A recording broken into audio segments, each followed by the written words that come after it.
जब नाश मनुज पर छाता है सबसे पहले विवेक मर जाता है। और वही विवेक पाकिस्तान का मर गया जब उसने दिल्ली पर हमला करने की नापाक कोशिश कर दी। भारतीय फौज ने वो हमला तो नहीं होने दिया, लेकिन पाकिस्तान ने अपने आतंकी इतिहास में मानो अपने ताबूत में आखिरी कील को ठोक दिया, क्योंकि उसके बाद भारत का जो जवाब है वो पाकिस्तान को सदमे में ला चुका है। पूरा पाकिस्तान खौफ में है। वो जो भारतीय टीवी चैनल्स का मजाक उड़ाते हुए फेक न्यूज की बात कर रहे थे, वो सारी न्यूज अब सच है, क्योंकि लाहौर से लेकर इस्लामाबाद, रावलपिंडी सब इस वक्त धुआं धुआं हो चुके हैं, धुआं धुआं हो चुके हैं। भारत ने पाकिस्तान को वो जवाब दिया है जो तारीख में पाकिस्तान की कौम भूल नहीं पाएगी। आप पाकिस्तान के टीवी चैनल्स खोल लीजिए, आप पाकिस्तान के नेताओं को सुन लीजिए, या पाकिस्तान में DGISPR के सोशल मीडिया पर बयान सुन लीजिए, उनकी रूह कांपती हुई नजर आ रही है। चेहरे की उड़ी हुई हवाइयां इस बात को बता रही हैं कि पूरा पाकिस्तान कांप रहा है उस नापाक ख्याल से जो उसने दिल्ली पर हमला करने की सोच ली। और ये पाकिस्तान को महंगा पड़ेगा, क्योंकि भारत ने जब ऑपरेशन सिंदूर चलाया था तब उसे लास्ट वार्निंग दी थी कि इस बार हमला हम सिर्फ आतंकवादी ठिकानों पर कर रहे हैं। पाकिस्तान अपनी आतंकी गतिविधियों को रोक दो। अगर भारत के खिलाफ साजिशों को नहीं रोकोगे तो अंजाम इतना भयावह होगा कि सदियों तक उस त्रासदी के जख्म से उभर नहीं पाओगे। पाकिस्तान नहीं माना। पहले जम्मू, पंजाब, राजस्थान में ड्रोन से आतंकवादी हमला करके हिंदुस्तान के सब्र की कोशिश की, और उसके बाद आधी रात को भारत की राजधानी दिल्ली पर मिसाइल और ड्रोन से हमला करने की नापाक और कभी न माफ करने वाली साजिश रची। ये हमला ताबूत में आखिरी कील था, क्योंकि इसके बाद भारत ने जो कुछ किया वो पाकिस्तान को डरा रहा है। भारत के विश्व स्तरीय एयर डिफेंस सिस्टम ने हरियाणा के सिरसा में पाकिस्तान के अटैक को नाकाम कर दिया, लेकिन इसके थोड़ी देर बाद भारत ने जो जवाबी कार्रवाई की है वो पाकिस्तान की फौज के मनोबल को चूर चूर कर दी है। दुनिया को भारत की सैन्य ताकत, तकनीकी श्रेष्ठता दिखा दी है। इस्लामाबाद से लेकर लाहौर, लाहौर से लेकर रावलपिंडी और पंजाब में घुसकर भारत ने ऐसी सर्जिकल स्ट्राइक की है कि पाकिस्तान के DGISPR लेफ्टिनेंट जनरल अहमद शरीफ चौधरी रात को 4 बजे प्रेस कॉन्फ्रेंस करने आए। और अगर आधी रात को प्रेस कॉन्फ्रेंस करने कोई आ रहा है तो आप समझ सकते हैं कि घाव बड़ा गहरा रहा। लोगों ने उनकी शक्ल देखकर कहा कि इनको डायपर दे दीजिए, क्योंकि आंसू जो थे वो चेहरे पर आ नहीं रहे थे, लेकिन आत्मा उनकी रो रही थी। उनका चेहरा घबराया हुआ था, आवाज जो थी वो कांपती हुई थी, चेहरे पर हवाइयां उड़ी हुई थी। बौखलाहट ये साफ बता रही थी कि दिल्ली पर नापाक हमले का ख्याल जो है उसका भारत ने कितना करारा जवाब दिया है, कैसा प्रत्याशित जवाब दिया है, और ऐसा जवाब दिया है कि पूरा पाकिस्तान धुआं धुआं हो गया है। वो जो 10-12 घंटे पहले सोशल मीडिया पर अपनी पीठ ठोक रहे थे, अब कांपती जबान से, डर से सिकुड़े चेहरे और मनोबल के साथ हार का मातम मना रहे थे। पाकिस्तान में रावलपिंडी में जनता जो है वो सड़कों पर उतर आई थी। नेता सोशल मीडिया पर बकवास कर रहे थे, टीवी चैनल में एंकर्स जो है वो मरने मारने की बात कर रहे थे, लेकिन उस वक्त भी उनकी जबान जो है लड़खड़ा रही थी। पाकिस्तान ने कोशिश की उसके बाद भारत पर अटैक करने की, लेकिन भारत का एयर डिफेंस सिस्टम पाकिस्तान को शर्मिंदा कर रहा है, और पाकिस्तान ने चाइना से जो सामान खरीदा था वो भी उनको शर्मिंदा कर रहा है। लाहौर का पूरा एयर डिफेंस सिस्टम खत्म हो चुका है, और साथ ही खत्म हो चुका है पाकिस्तान के 3 प्रमुख एयरबेस, नूर खान एयरबेस रावलपिंडी का, रफीकी एयरबेस शोरकोट का, और मुरीद एयरबेस चकवाल का। इन तीनों जगहों को हिंदुस्तान ने खत्म कर दिया। यहाँ पर जितने सामान थे, हथियार थे, रडार सिस्टम था, वो सब कुछ धुआं धुआं हो गया। और ये सब कुछ इसीलिए क्योंकि पाकिस्तान दिल्ली को निशाना बना रहा था। अभी तक बॉर्डर एरियाज में लड़ाई चल रही थी, लेकिन पाकिस्तान ने अब तक की अपनी सबसे बेवकूफी और आत्मघाती साजिश को अंजाम दिया। दिल्ली पर आप ड्रोन से अटैक करेंगे, बैलिस्टिक मिसाइल दगाएंगे दिल्ली पर, जहां संसद है, रक्षा मंत्रालय है, अहम जगह है। क्या मकसद था दिल्ली पर हमला करने का? भारत को नुकसान पहुंचाना, दुनिया में बदनामी, नागरिकों में दहशत फैलाना। खबर तो यहाँ तक है कि कुछ चीन और आतंकी संगठनों ने मिलकर चाल चली थी। हालांकि इसको लेकर जांच पड़ताल जो है वो चल रही है, कितना सच कितना फसाना वो पता लग जाएगा।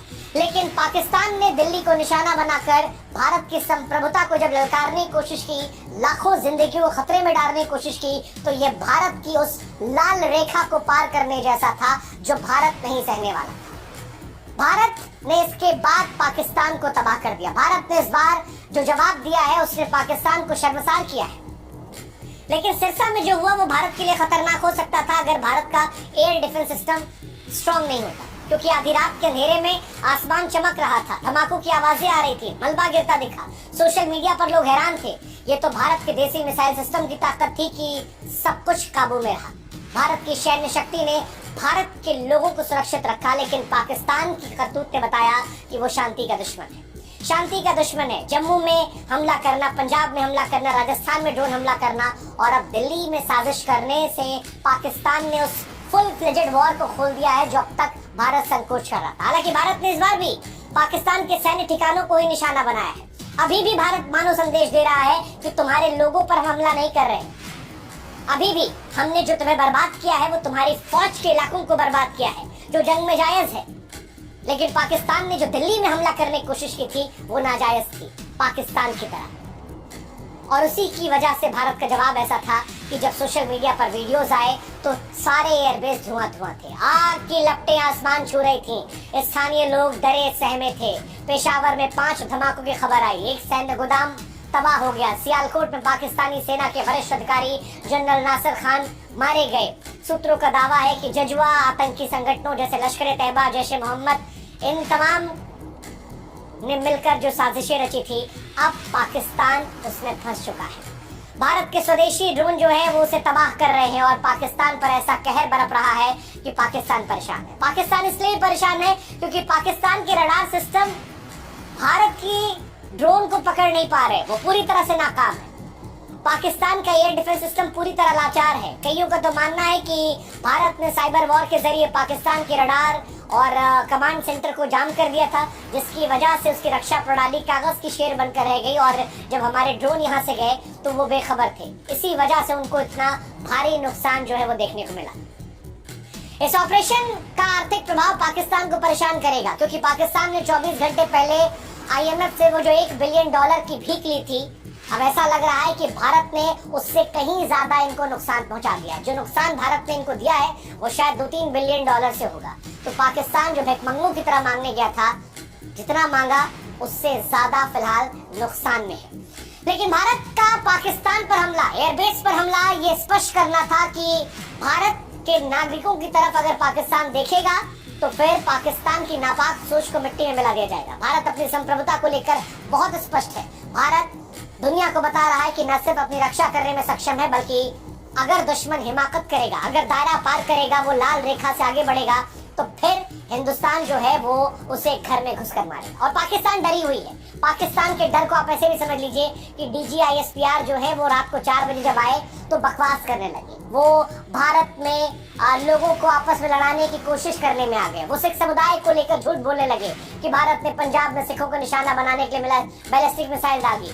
इतना घटिया, बचकाना, हास्यास्पद दावा था कि लोग इस पर क्या करें। भारत के जो एयर चीफ मार्शल हैं वो अमरप्रीत साहब है। वो एक प्राउड सिख है।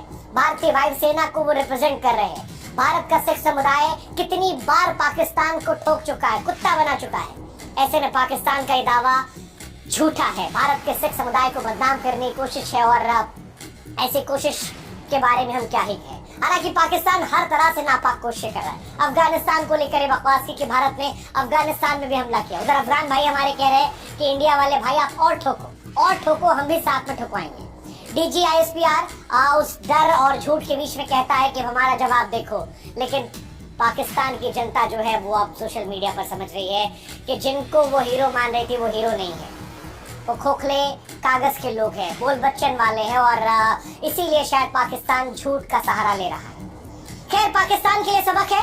पाकिस्तान की ये भूल कि दिल्ली पर हमला करना उसे भारी पड़ी और भारी पड़ेगी। भारत ने न सिर्फ नाकाम किया है बल्कि सैन्य ठिकानों को तबाह करके बताया है कि ऑपरेशन सिंदूर 2.0 खत्म नहीं हुआ है। ये सिंदूर 2.0 अभी जारी है और अगर पाकिस्तान अभी भी नहीं माना तो पाकिस्तान इतिहास का हिस्सा बनने से बहुत दूर नहीं है।